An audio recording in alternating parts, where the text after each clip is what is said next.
Je vous emmène aujourd'hui dans la grande galerie de l'évolution, dans le Jardin des Plantes à Paris. Regardez le bâtiment 1889, immense, pour abriter les anciennes collections du cabinet du roi. Entrons, regardez déjà cette baleine, les os de cette baleine, car en fait, l'idée des réalisateurs de ce projet, de cette galerie, c'est de nous entraîner dans un tour du monde de la biodiversité, pour nous montrer aussi la diversité du vivant dans les milieux marins et terrestres, puis l'homme, facteur d'évolution. Et au troisième étage, c'est l'évolution de la vie en général. Nous sommes ici au rez-de-chaussée. Regardez, c'est tout à fait extraordinaire. La mise en scène est récente, réalisée par un muséographe et scénographe, René Alliot, dans les années 2000. Donc voilà, il est vraiment magnifique de présentation avec ces animaux ici empaillés, géants, taille nature. Puis dans les étages, énormément d'explications de l'évolution. Regardez ici le requin-scie, c'est quand même tout à fait surprenant et surtout c'est tellement bien présenté qu'on penserait qu'il vous regarde, qu'il est vraiment là, que les animaux sont vraiment là. Une autre espèce de poisson, de raie bizarre. Et puis là, regardez ce poisson entouré par ses congénères. Donc c'est vraiment cette décoration. Et là, l'orque avec sa grande pointe, dent, enfin je ne sais pas comment on peut dire, qui était utilisée pour les licornes à l'époque du Moyen-Âge. Nous terminons avec cet éléphant qui a été 28 ans aux eaux de Vincennes et qui maintenant est là pour nous montrer aussi l'adaptation de l'animal à la nature. Une reconstitution des fonds marins, et là encore les poissons sont mis en situation. Regardez ce requin, l'énorme tortue là, elle n'a pas du tout la couleur que l'on connaît d'habitude et elle est magnifique, et derrière elle d'autres espèces de tortues. Et nous quittons la grande galerie de l'évolution pour nous rendre toujours dans le Jardin des Plantes à la galerie de paléontologie et d'anatomie comparée. Regardez ce bâtiment, lui aussi 1880-1900. Voilà le diplodocus qui est représenté ici, vous voyez, en béton, mais bon, c'est pour nous donner une idée de ce que l'on va voir à l'intérieur.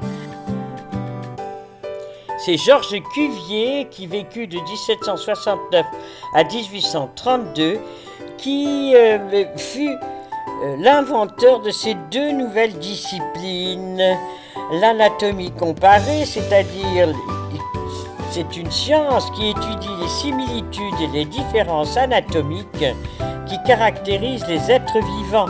Donc vous imaginez là le nombre d'êtres vivants qui sont exposés là pour un professeur puisse enseigner l'anatomie comparée. Puis l'autre discipline enseignée dans cet endroit, c'est la paléontologie, c'est l'étude de la biodiversité passée et son évolution depuis son apparition il y a plus de 3 milliards d'années.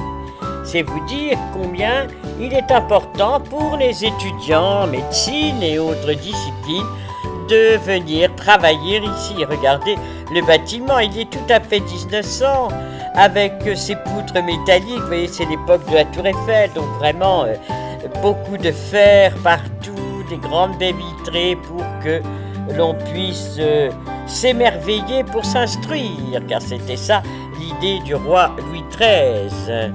Qui voulait, en créant cela au départ, qui voulait que toute chose rare en la nature soit vue par les Parisiens. C'était son idée du départ. Ça, ce sont, vous voyez, les différents animaux des différents continents, la girafe. Et là, voilà le fameux dinosaure. Alors ça, c'est extraordinaire. Il a donc 5 millions d'années. Regardez, il ne manque pas un os. Là, c'est le diplodocus avec cette tête absolument étonnante. Et dans les vitrines, vous avez toujours les mâchoires de certains animaux pour voir l'évolution de la dentition selon la manière dont les animaux se sont nourris. Puis les animaux marins avec les baleines, les cachalots, énormes, tous plus énormes les uns que les autres. Il y a plus de 7000 squelettes dans cette pièce, donc c'est absolument considérable. Et c'est une des expositions les plus importantes du monde. Regardez toujours ces animaux, éléphants, mammouths, en fait tout ce qu'on veut. Au mur, voilà les différents crânes avec les défenses. Vous voyez que c'est vraiment un endroit pour étudier, pour enseigner. Alors, nous revenons aux énormes mâchoires d'animaux préhistoriques, 2 milliards, 3 milliards d'années. On jongle avec les milliards d'années, comme on jongle avec les mois de l'année maintenant. Mais c'est absolument extraordinaire comme exposition. Mais il n'y a pas seulement ces ossements, ces os. Regardez la baleine avec ses branchies, ses nageoires. On ne penserait pas qu'il y a des doigts, mais oui. Et il y en a 5, voilà, avec les petites rotules, voyez, pour faire qu'elle puisse nager. C'est vraiment l'adaptation de l'animal. Mais au XIXe siècle, lorsque Georges Pouchet, Albert Gaudry et Ernest Théodore Ami, professeurs au musée d'histoire naturelle, donc du Jardin des Plantes, ils souhaitent la création d'une nouvelle galerie pour accueillir les collections d'anatomie comparée de paléontologie. Le bâtiment est construit par l'architecte Ferdinand Duterte et il est inauguré le 21 janvier 1898. Regardez, ça n'est pas seulement pour instruire, c'est aussi pour les scientifiques. Regardez dans les vitrines. Alors là, c'est assez horrible. C'est des morceaux de boyaux, de ci, de ça, de foie, d'intestin, d'estomac, de cœur, qui sont conservés ou découpés, ou enfin je ne sais pas trop, dans des bocaux. Tout cela pour pouvoir enseigner l'anatomie comparée. Et voilà, nous arrivons à la vitrine des animaux qui ont été rapportés par Napoléon lors de la campagne d'Égypte. Et c'était des animaux momifiés. On a enlevé les bandelettes et on s'est aperçu que ces animaux qui ont donc 4000 ans, vous voyez un cheval, ici des chats, de l'autre côté un ibis, voilà le ravissant petit ibis là. Et ces squelettes ont prouvé qu'il y a 4000 ans, ces animaux étaient exactement les mêmes.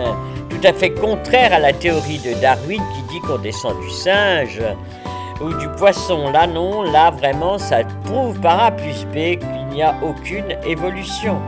Les animaux ont été créés et sur ces grands thèmes de discussion, je vous laisse et vous dis à bientôt pour une autre visite. Au revoir.